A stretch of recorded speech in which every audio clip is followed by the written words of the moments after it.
Okay, in this video we're going to go over pending actions. Only managers see this, and it's under the Connect menu over here on the left. And if we come down to the very last option in Connect, we can click on pending actions. Now, the pending actions is probably one of the most powerful management tools to make sure that your most valuable assets are being taken care of. And we feel that's your clients. And a lot of different stuff comes here, and that's what we call the pending action type. So you can see here, this type is customer not seen recently. In the settings, we have it set to 35 days. So we tell the system, okay, if a client isn't seen every 35 days, let us know. But that's not the only thing that comes here. So we can sort this list by all the different pending action types that come here, but I'll show you a few off the bat here. So the 35 days one. So customers not seen recently. This is Flagstone Yard. The rep is Leah, and that was the date that this got sent here. So I can go, you know what, Leah? I don't care. I want to approve this, and it doesn't matter. It kind of goes away. Or I can send her a warning. If I click on send a warning, this warning will get emailed to her, and it puts a sticky note on her client list. So it makes it very hard for her to say that she never saw this. So I can say, hey, come talk to me Monday and tell me why you haven't seen Flagstone Yard in 35 days, past our limit. Now we come down here, and now we have some incomplete appointments. But you can see here, this appointment has since been completed. So what does that mean? It means that this came to the pending actions because he didn't complete this within the allotted amount of days that we put in the settings. By default, it's set to 3 days. So he went over 3 days before he said what happened on this appointment. We really don't want that. We want our reps filling out their calendar pretty much, the day of, so it's fresh in their mind. They can remember what happened. But he did go ahead and complete it, so I probably wouldn't think that's that big of a deal. I would go ahead and approve this, and it would go away. Or I would send him a warning, go, I see that you're completing your calendar, but you're doing it many days later. Maybe we can talk Monday and find out a better way for you to complete your calendar. Or maybe you just have too many clients. And so those are all incomplete appointments. So there's a lot of stuff that comes here, and I'm going to show you the different stuff that comes here by actually sorting the list by that type. And I'm not going to go through every example, but I'm not actually going to give you an example of every one, because basically it's either approve or reject it.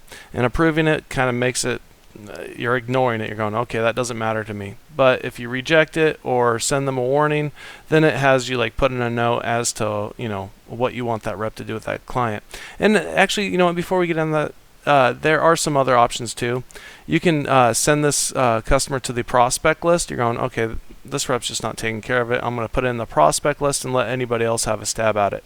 Or maybe I want to transfer this customer to someone else that I know will take better care of it. And it will have me put in a note to Leah why she's losing the client, and then it has me tell the rep that's actually receiving the client why they're receiving it, so they're not in the dark. And you can also view the history and the future appointments on all your clients there. But let's come back up over here to our drop down. And so all the stuff that comes here. When they try to get rid of a client, they want to send them to the open prospect list. It comes here for your approval before they can send it to the open prospect list. When they merge customers together, the reason it comes here for your approval is that sometimes you do want to duplicate it in the system, and the rep that merged that account didn't realize that.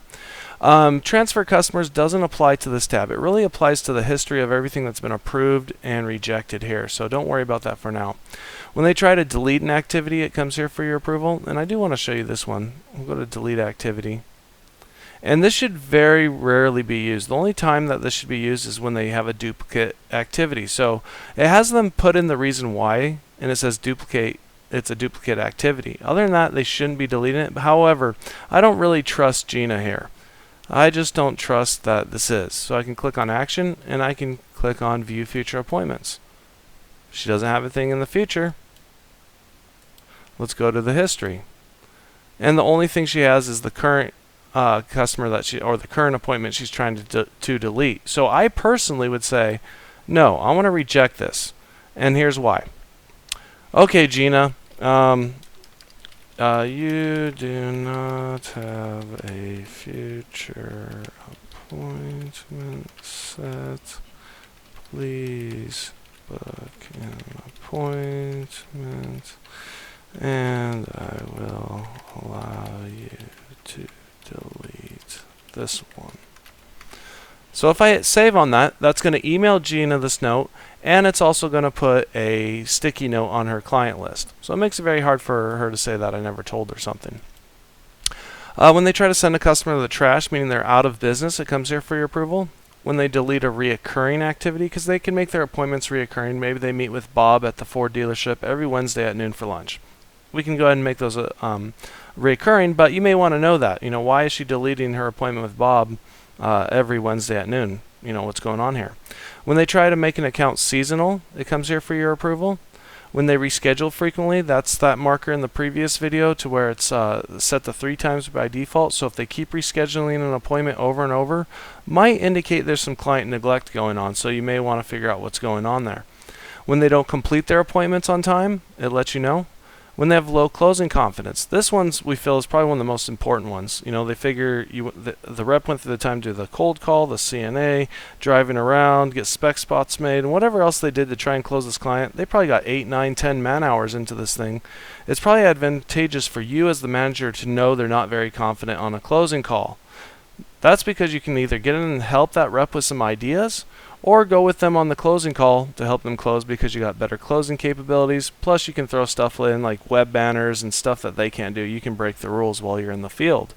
On this one's very interesting. I don't have an example to show you, but if I were to click on that, it would show me all my appointments that are low closing confidence in my reps. And I can actually click on action, and there's an option that says invite self, and they'll put that appointment on my calendar for you. However, your reps should be trained to go ahead and invite you anyways on these when they don't have low closing confidence, and that's more in the CRM calendar training of things. But make sure that when they don't have high confidence and they want you to go on a closing, to invite you on that appointment. And you can do that on the calendar. When they fill out their calendar, they'll ask them if they want to invite anybody on that appointment. Now we have claim and create customer. So when your reps claim or create a customer, it comes here for your approval. It doesn't stop them from working. They can claim and create customers all day long, and they can create appointments, contracts, and do whatever they need to do, but you can revoke them if you need to. And then the customer's not seen recently. That's the first deal that we went over to where it's set to that 35-day marker, which of course you can change. Now you can also sort this list by the office, as long as you have the rights, and then also which employee. Now all of these up here, all these filters, these drop-down filters, apply to the approved and rejected tabs. So what's been approved, what's been rejected. And then also I can view the trash, which is all your customers that are in the trash, they're out of business. And you can dig them out of here if you want to. A lot of times it's easier just to contact us down here in the green Get Help button. And just contact us and say, hey Ryan, I want to dig out this account. And then I can do it for you a lot faster probably than you can carousing through the pending actions here. So again, the pending actions is a very powerful system to make sure that your clients are being taken care of, and it just double checks and makes sure that you know about anything kind of fishy that might be going on. May not be, but nevertheless the system's going, hey, this is kind of strange, maybe you should look at this.